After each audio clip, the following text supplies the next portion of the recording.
우리 파동의 종류에는 우리가 음파가 있죠. 네, 우리 파동은 매질이 진동을 하면서 일반적으로 이렇게 에너지를 전달시켜 주는데요. 소리 또한 우리가 공기 또는 물 이런 매질이 진동을 하면서 소리 에너지를 이렇게 전달시켜 줍니다.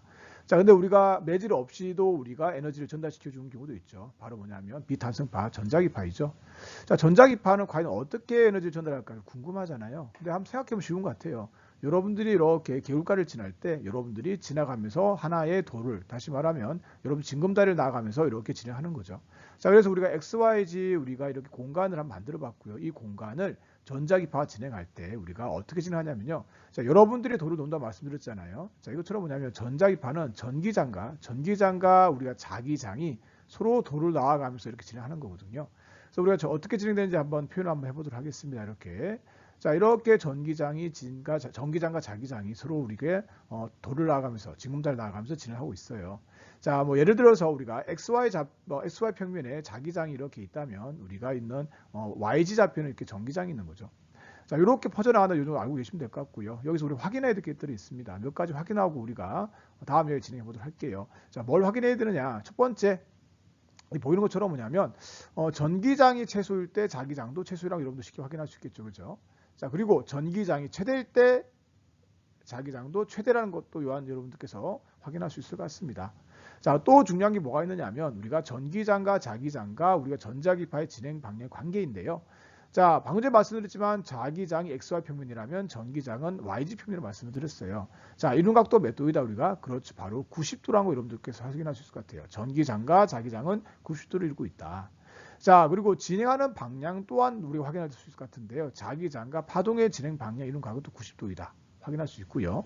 또한 우리가 자기장과 우리가 파동의 진행 방향 이런 각도와 몇 도다 우리가 90도라고 여러분께서 확인할 수 있습니다. 자, 그러면 파동의 진행 방향, 다시 말해 전자기파의 진행 방향도 우리가 정해 내릴 수가 있는데요. 어렵지 않아. 여러분들 앙페리 오론나사부치 기억납니까? 네, 우리가 공부를 할 때 전기장과 자기장 중 어디를 먼저 배웠죠? 네, 자기장을 먼저 배웠고요. 그 다음에 전기장을 먼저 배웠고요. 그 다음에 우리가 자기장을 배웠죠. 자, 똑같은 것 같아요. 1번에서 전기장에서 자기장 방향으로 앙페르 법칙처럼 오론나사 법칙을 쓸 수도 있어요.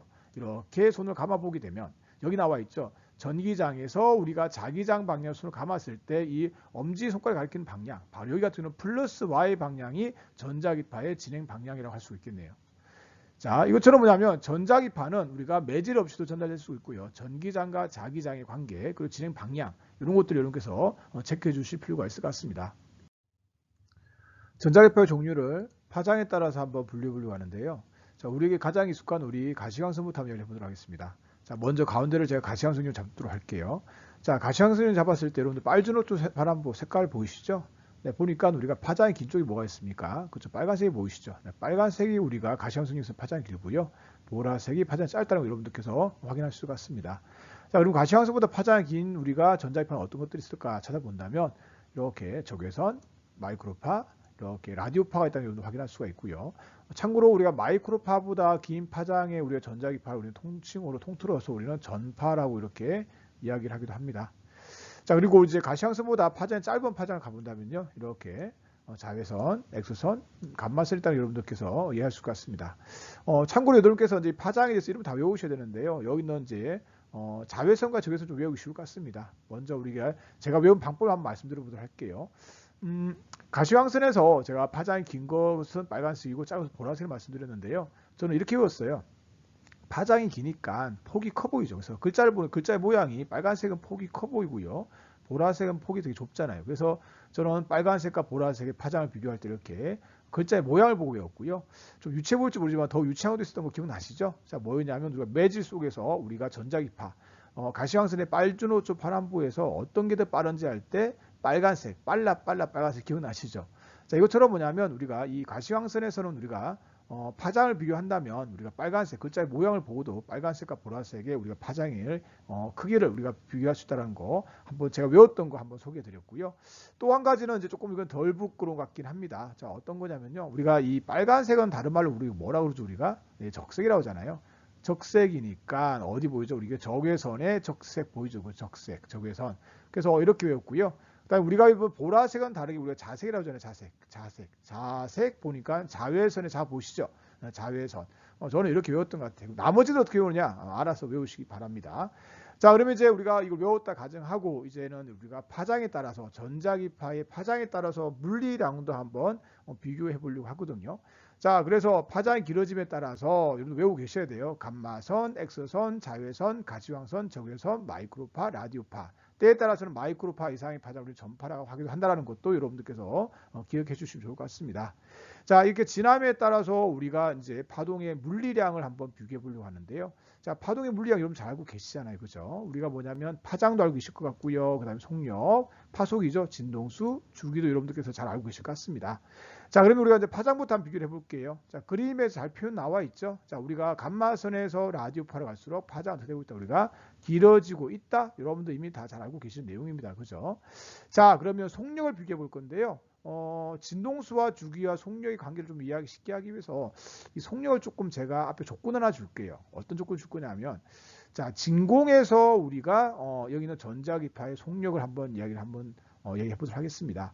자, 우리가 전자기파의 속력, 다시 말해 빛의 속력을 말할 때 빨간색, 보라색 나누지 않잖아요. 나누지 않고 우리 뭐라고 그러죠? 빛의 속력은 30만 킬로미터라고 하는 거 알고 계시죠? 네, 30만 킬로미터. 혹시 기준 알고 계시나요? 많은 친구 모르시는 것 같은데요. 아워가 아니고요. 세컨, 초입니다. 초. 1초에 30만 킬로미터 간다고 그래요. 자, 그런데 우리가 1초에 30만 킬로미터를 가는데 우리가 빨간색, 보라색 구별하지 않거든요. 차이가 안 나서 그게 아니고요. 같기 때문에 그런 거예요. 그래서 진공에서 빛의 속력은 빨간색과 보라색. 다시 말하면 전자기파의 모든 전자기파의 속력은 초속 30만 킬로미터라는 거 여러분들 알고 계시면 될 것 같고요. 자, 그리고 우리가 이거는 또 우리가 밑으로 나올 수 있죠. 3 곱하기 이렇게도 많이 알고 있죠. 10의 8성 미터/per 세코도 많이 알고 있을 것 같습니다.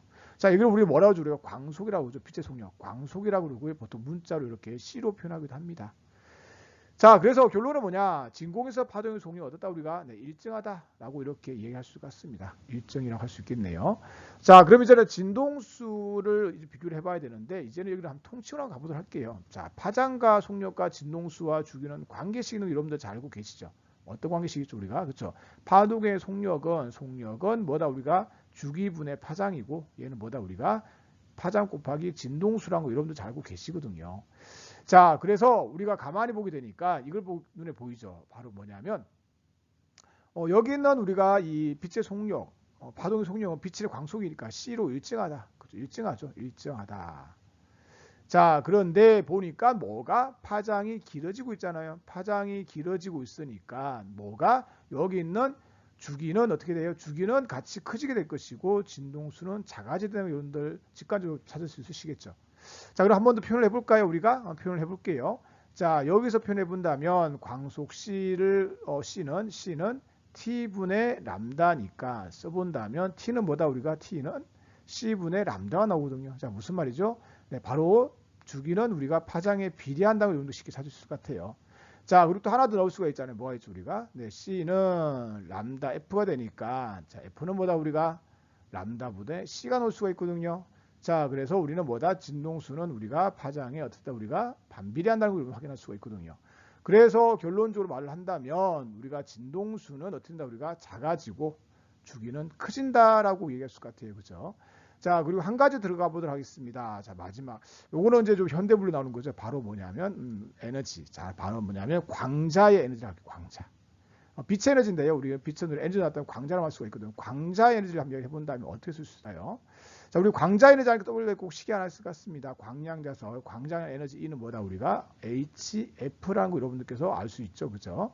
자, 가만히 보니까 이미 답이 나왔어요. 근데 우리가 한 가지를 확인하고 해야 될 것 같아요. 여기 나와 있는 얘는 뭐죠? 우리가 상수죠, 상수. 기억나시죠? 플랑크 상수, 그리고 진동수, 에너지가 나와 있습니다. 자, 그래서 우리는 어떻게 할 수 있다? 아하, 이 말은 다시 말하면 우리가 파장이 길어질수록 진동수는 작아지기 때문에 에너지도 되고 있다. 우리가 작아지고 있다는 것을 여러분께서 쉽게 이해할 수 있을 것 같습니다. 자, 여러분들 전자기파의 종류에서 여기 방금 제가 말씀드렸던 첫 번째 파장에 따른 우리가 전자기파의 종류와 이 순서대로 전자기파를 외우셔야 되고요. 그리고 파장이 길어짐에 따라서 일어나는 현상들, 파장, 속력, 진동수, 주기, 에너지도 또한 이렇게 해서 꼭 숙지하고 계셔야 된다고 제가 말씀드리고 싶습니다. 자, 지금부터는 우리가 그림을 통해서 전자기파 종류를 맞춰보는 시간을 가질 건데요. 좀 얼토당토 안 하지만 한번 맞춰보세요. 한번. 자, 먼저 우리가 칼이 나왔고요. 그리고 이렇게 가위가 나왔습니다.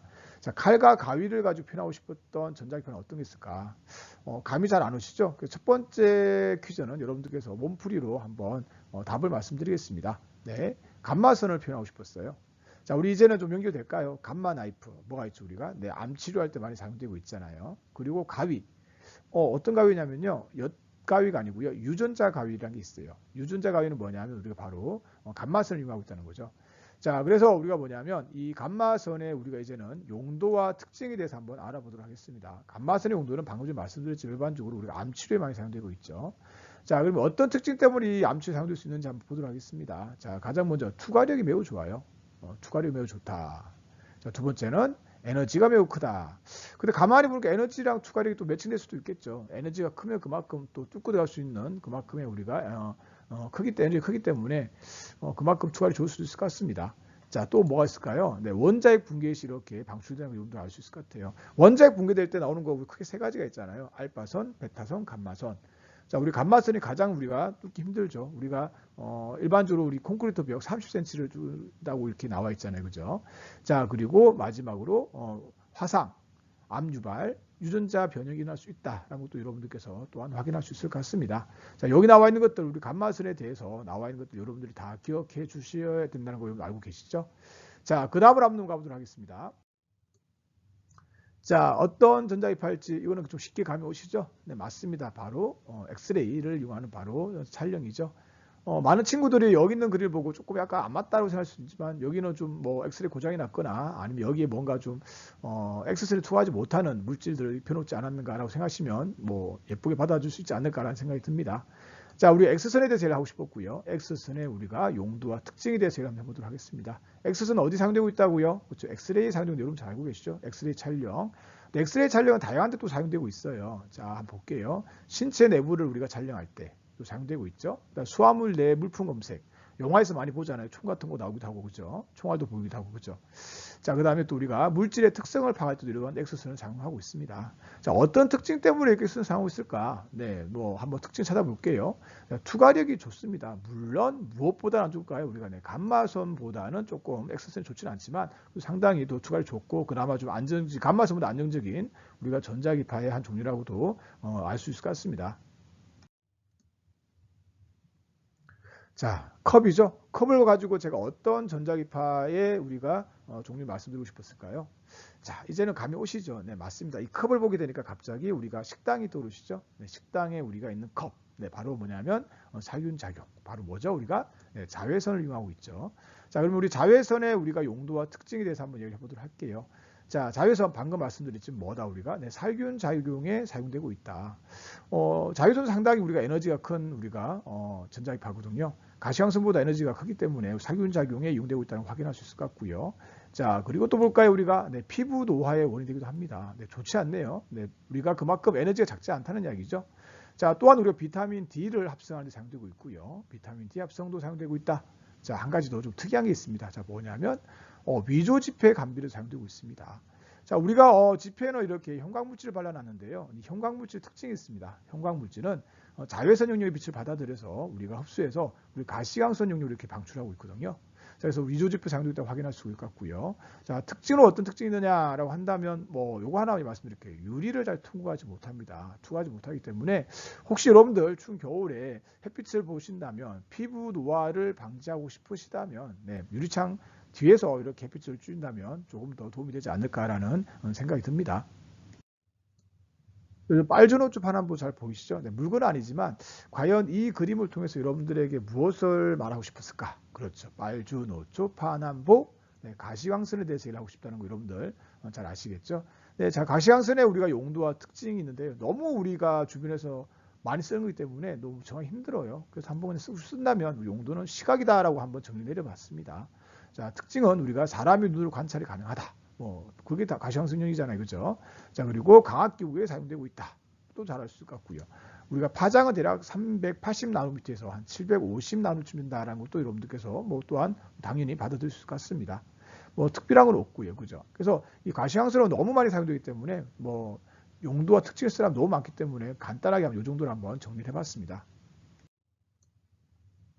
자, 그림을 잘 표현했는지 모르겠네요. 자, 뭐로 보이십니까? 그렇죠. 뭔가 이 쌍망원경으로 보이시죠? 자, 과연 쌍망원경을 가지고 뭘 표현하고 싶었을까? 네. 혹시 그 쌍방향 뭐가 떠오르냐면 여러분들 혹시 그 위에 조금 더 어떤 보조 장치를 한번 달아보세요. 위에다 이렇게. 자, 우리가 어디서 이걸 많이 보냐면요. 일단은 적군을 감시할 때 야간에 많이 사용하고 있습니다. 뭐가 될까요, 우리가? 그렇죠. 야간 투시경에서 많이 사용돼요. 야간 투시경을 사실 말하고 싶었던 거예요. 자, 어느 영역의 파장을 사용하고 있죠? 네, 맞습니다. 적외선 파장, 영역의 파장을 사용했다는 여러분들 잘 알고 계실 거고요. 자, 그러면 우리가 적외선 영역에 대한 우리가 용도와 특징에 대해서 한번 이야기해 보도록 하겠습니다. 자, 우리 야광 투시경 방금 말씀드렸고요. 자, 그리고 적외선 온도계, 그리고 또 뭐가 있죠, 우리가? 그리고 바로 뭐냐면 열 화상 카메라에도 사용되고 있습니다. 자, 우리 적외선 온도계와 우리가 적외선 열 화상 카메라의 용도를 여러분 잘 알고 계실 것 같아요. 그죠? 우리가 온도를 가진 물질에서는 다 우리가 적외선이 나오는데 다양한 적외선 영역이 우리가 나오는 거 여러분 잘 알고 계시죠? 자, 그리고 우리가 리모컨에 사용되고 있고요. 자, 리모컨 적외선은 또 뭐가 떠올라야 되냐면 여러분들 그 다이오드가 떠올라야 돼요. 광다이오드와 우리가 발광다이오드 떠올라야 되거든요. 자, 리모컨에서 발광다이오드를 쏘게 의해서 빛을 쏘게 되고 적외선 영역을 사용하고 있습니다. 자, 그리고 우리가 TV 수신기에서 우리가 또 광다이오드에서 우리가 적외선 영역을 우리가 받아들여서 이렇게 이제 리모컨이 작동되는 것들이거든요. 그래서 리모컨에 사용되고 있고요. 자, 그다음에 물리치료기에도 적외선이 많이 사용되고 있죠. 여러분들 많이 안 가보셨겠지만 물리치료 받으러 가게 되면 이렇게 빨간 등을 여러분들 이렇게 상처 부위에 이렇게 타박성이 있거나 이렇게 근육이 뭉쳤을 때 비춰줍니다. 빨간색을 보니까 저게 쓰는구나 이게 아니고요. 빨간색은 또한 적외선 눈에 안 보이거든요. 빨간색은 적색, 그래서 우리가 적외선 영역에 빛을 비춘다는 우리가 시각적 효과를 위해서 우리가 빨간색에 놓는 거고요. 이런 물리치료에도 마찬가지로 적외선이 많이 사용되고 있다라는 것들도 여러분들이 체크할 수 있을 것 같습니다. 자, 특징은 어떤 특징이 있느냐? 적외선 진동이 열을 발생시키는 역할을 하고 있어요. 그래서 여러분들께서 이 특징도 한번 확인했을 것 같아요. 적외선 진동이 열을 발생시킨다. 열과 적외선은 아주 밀접한 관계가 있다는 것도 여러분들이 기억하기 좋겠죠. 그죠? 자, 심열을 기울여서 그린 그림입니다. 여러분들이 그림이 뭔지만 이해하시면 답이 바로 나올 것 같아요. 자, 어떤 그림 같아요? 네, 맞습니다. 전자레인지. 네, 너무 잘 그렸습니다. 제가 봐도 만족하고 있습니다. 자, 전자레인지 하면 떠올려야 될 게 전자기파 영역 바로 뭐가 있습니까? 그렇죠. 바로 마이크로파죠. 자, 그럼 마이크로파의 우리가 용도와 특징에 대해서 또 알아보도록 할게요. 자, 어떤 용도로 사용되고 있을까? 자, 먼저 전자레인지에 사용되고 있고요. 여러분들 방금 전에 보셨죠? 그림에서 잘 나타나 있죠. 자, 그 다음에 또 어디 사용되고 있을까? 휴대폰도 사용되고 있습니다. 또 우리가 레이더에도 사용되고 있고요. 그리고 우리가 위성통신에 사용되고 있습니다. 사실 마이크로파는 우리가 통신 때문에 찾아낸 것들이거든요. 우리가 그래서 우리가 전자레인지 제외한 나머지 세 가지 보게 되면 통신과 관계되는 여러분들께서 받아들일 수 있으시겠죠. 자, 특징은요. 여기 있는 우리가 휴대폰, 레이더, 위성의 특징보다는 전자레인지의 원리라고 생각하면 될 것 같아요. 자, 뭐냐면 진동수가 우리가 물 분자의 진동수와 비슷하다라는 특징을 갖고 있어요. 자, 그래서 여러분들 마이크로파에는 우리가 전자레인지는요. 물이 없는 마른 거는 데울 수가 없어요. 자, 전자레인지 원리가 뭐냐면 우리가 물이 있고요. 그 물과 우리가 동일한 비슷한 우리가 진동수를 줌에 따라서 공명이라고 그러는데요. 그네를 높이 뛰기 위한 거 똑같은 것 같아요. 그네뛰기가 똑같은 것 같아요. 똑같은 우리 진동수를 되면 물 분자에 우리가 진동이 더 활발해지고 커지게 되거든요. 진폭이. 그래서 뭐냐면 물 분자의 마찰이 커지게 되고 열이 발생하는 거거든요. 그래서 여러분들께서 마이크로파 하면 여기 나와 있는 우리가 통신과 관계되는 걸 기억하시면 될 것 같고 전자레인지에서 우리가 물이 필요하다. 물 분자와 진동수가 비슷하다라는 까지 여러분들께서 쉽게 기억할 수 있지 않을까라는 생각이 듭니다. 자, 최근에는 보기 힘든 제품 같습니다. 저는 어릴 때 참 많이 봤던 제품인데 여러분들은 모를 수도 같아요. 왠지 제 마음이 쓸쓸해지는 것 같아요. 제가 너무 나이가 좀 많이 늘은 것처럼 느껴집니다. 자, 그래도 혹시 여러분 모르니까 구시대적이긴 하지만 뭐가 보이십니까? 네, 카세트가 보이고요. 여기 보게 되니까 여기에 다이얼이 보이죠. 그리고 이게 안테나가 보일 거예요. 자, 뭐냐면 바로 라디오파입니다. 자, 라디오파의 우리가 용도와 특징에 대해서 한번 이야기해 보도록 할게요. 자, 라디오파는 우리가 이렇게 TV 방송, FM 라디오, 이렇게 AM 라디오 이렇게 사용되고 있습니다. 자, 가만히 보니까 이 라디오파는 보니까 또한 통신이라고 할 수 있죠. 우리가 방송과도 관계된다고 할 수 있겠죠. 그죠? 방송이고 우리가 또한 통신과도 관계되겠다고 이해하실 수 있겠네요. 자, 그러면 특징은 어떤 특징이 있을까에 대해서 또 여러분들하고 또 이야기 한번 나눠봐야 되겠죠. 자, 그 특징 중에서 뭐 여러 가지 있겠지만 우리가 요거만 해볼게요. AM 라디오와 FM 라디오의 우리가 파장을 비교하면 우리가 AM 라디오가 FM 라디오보다 우리가 파장이 더 길어요. 자, 이런 우리 특징 때문에 앞에서 기억날지 모르겠지만 전시에는 우리가 FM보다는 AM이 더 잘 잡힐 거예요. 이유가 뭐냐면 파장이 길다는 이야기는 파장이 길다는 거 혹시 기억나십니까? 파장이 길다. 그리고 슬릿의 폭이 좁다. 틈이 좁다. 기억나십니까? 이거 파장이죠. 네. 파장이 우리가 길고 틈이 좁다. 그렇죠. 우리가 회절이 잘 일어난다는 거 혹시 기억나십니까? 네, 파동의 특성이 나와 있었어요. 자, 그러면 이렇게 산이 있어요. 자, 산이 이렇게 있는데 이렇게 전자기파가 이렇게 왔어요. 전자기파가 왔는데 우리가 산에 가려서 우리가 아래쪽에 있는 집에는 이렇게 전자기파가 전달이 잘 안 되겠죠. 그런데 우리가 AM과 FM을 비교했을 때 우리가 FM은 이렇게 많이 퍼지지 않는다면 여기는 우리가 이게 FM이에요. 이게 FM이라면 AM은 어떻게 돼요? AM은 더 많이 퍼진다는 거죠. 더 많이 퍼져나가기 때문에 집에 도착할 수가 있겠죠. 전시에는 우리가 아무래도 중간 기지국들이 많이 이 기지국들이 있을 건데요. 기지국이 많이 고장이 날 거잖아요. 파손될 거잖아요. 그래서 이제 우리 전시에는 우리 FM보다는 AM 영역을 우리가 좀 더 이렇게 방송이 잘 잡히지 않을까라고 여러분들께 한번 말씀을 드려봤습니다. 자, 그래서 라디오 파면 또 알아야 될 게 뭐가 있냐면 우리가 TV 방송 FM, AM 라디오가 있고요. 파장에 대한 것도 여러분들께서 기억하실 수 있을 것 같고 또한 우리가 회절에 대한 것 또한 여러분들께서 기억하실 수 있지 않을까라는 생각이 듭니다.